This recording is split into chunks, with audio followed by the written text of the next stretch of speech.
Welcome to Sikihor! Good morning! Ang Tokyo, Japan pa ang ninang pero lumalaban sa ngalan ng gala. Let's go! Nag-online check-in na kami.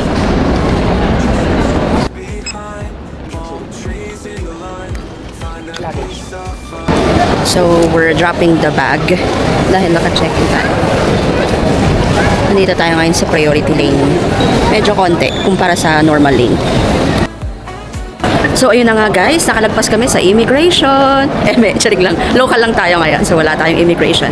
Domestic lang tayo. So, we're heading to the domestic departure gate. Well, actually, wala pa ata kaming gate to be announced pa lang. So, hahanap muna kami ng pagkain kasi nato Tom Jones na Akiz. And I need coffee. Dito tayo sa security check, mga baggage. Guys, na-overlook namin yung bagahe. Merong dalawang maiiwan. Of all the sense, ito pa talaga yung nadala ko. Bye-bye. Ang dami pang laman, oh. Ay, nakakainis. Hindi na daw maihahabol sa bagahe. Bibigay ko na lang kay ate yung pabango. Pero, last spring, bago natin pamigay. Dalawa talaga siya. Okay, bye. Sa'yo na ate. Bye, thank you. Ay, naku, nakakaloka. Sayang. Ang dami-dami pa naman nun. Pagusto ko na kay ate yun dahil mabait naman siya. Hindi naman siya nagtaray sa akin, so carry na. Okay, so hanap muna tayo ng coffee and breakfast because I'm hungry now. Mount Naiya.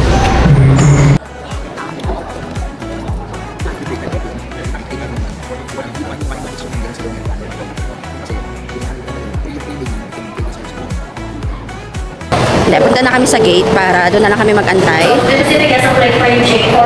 Hindi kami yun.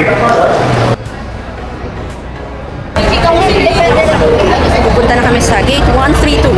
Doon ang aming boarding gate.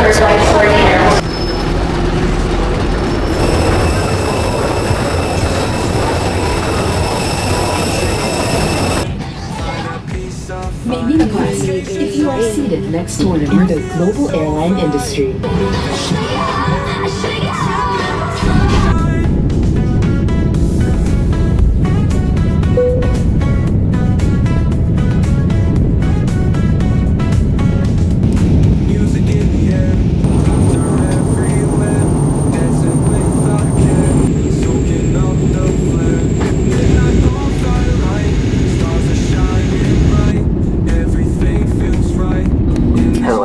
Cebu Pacific welcomes you to Dumaguete Cebulan Airport.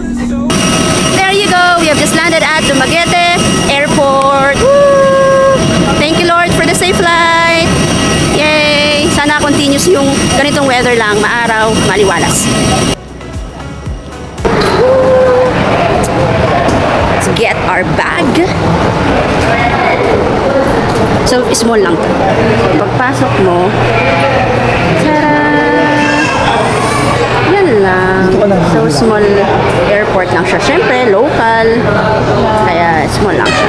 So, we're just waiting for my bag. Kasi, nag-overpack na naman ang ninang nyo. Si overpacker talaga ako eh.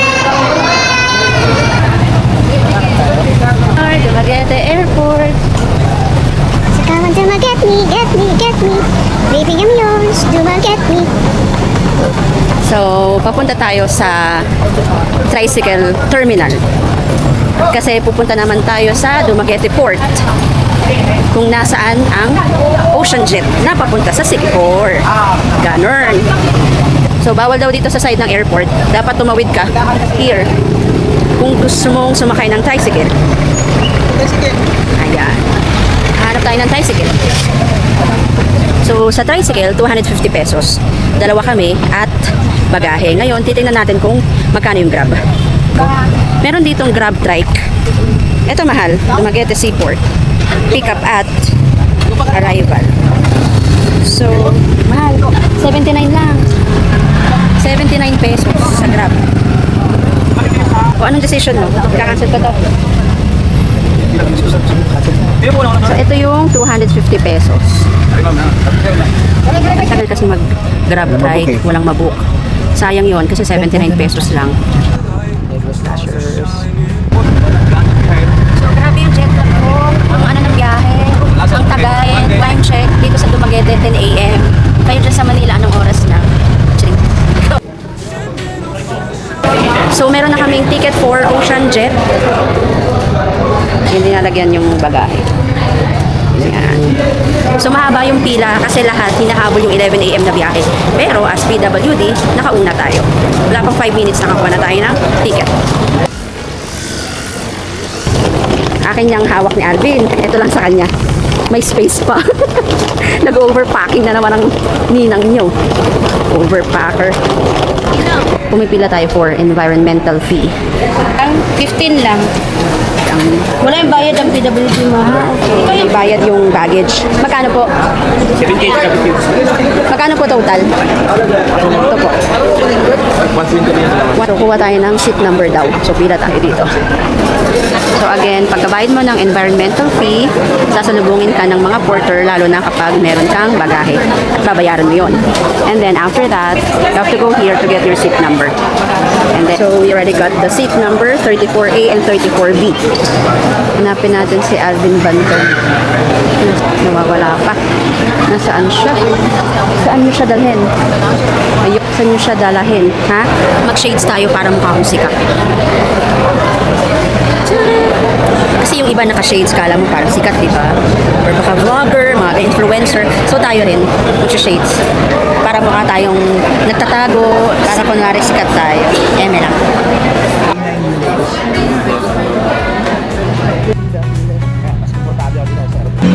Ocean Jet, celebrate the show feeling. So nakaupo na kami sa aming assigned seat and aircon. So hindi ka makukulas, hindi mainit. Aircon siya. Field trip.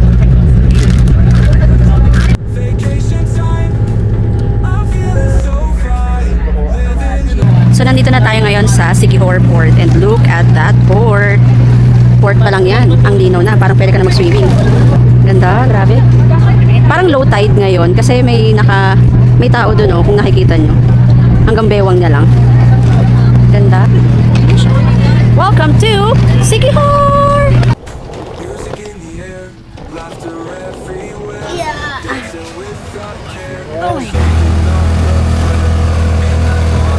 So, nandito na kami sa aming guest house. Lynn's Guest House.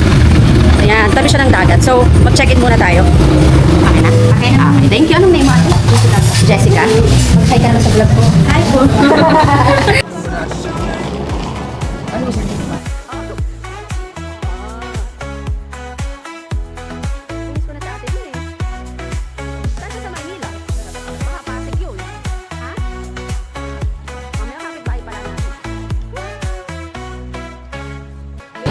So, kakain muna kami ng lunch. Super gutom na. Puro lang kami snacks sa biyahe. So, naglagay muna kami ng gamit sa kwarto. And then, ito, may karinderya. Dito tayo sa mga karinderya. Para malaman natin ang kanilang luto. Behind palm trees in the line, find that peace I find. Vacation time. Yun, umaambon ng medyo malakas. Medyo paulan. Pero mainit. Ako, lumalakas!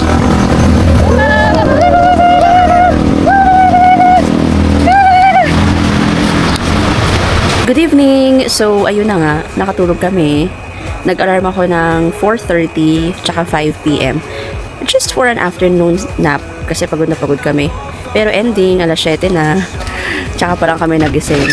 So, ayun, lalabas kami ngayon para makahanap ng kakainan for dinner. Tara, okay. So, we're walking again. Papunta tayo doon sa kabilang side. Kasi, hahanap tayo ng kape. Kape.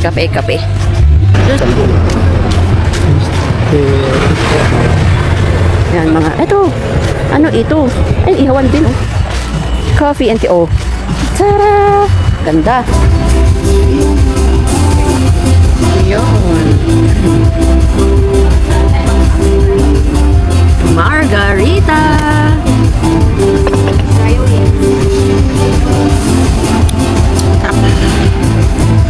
Vacation time.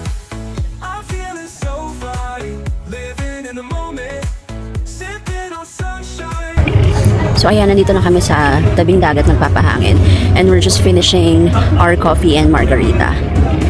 So ang medyo issue lang dito, I'm not sure if you could consider this as minor or major. Medyo mahina yung signal, both Smart and Globe subscribers. So umaasa kami sa pa-wifi ng mga restaurant. Nag-rent kami ng motor.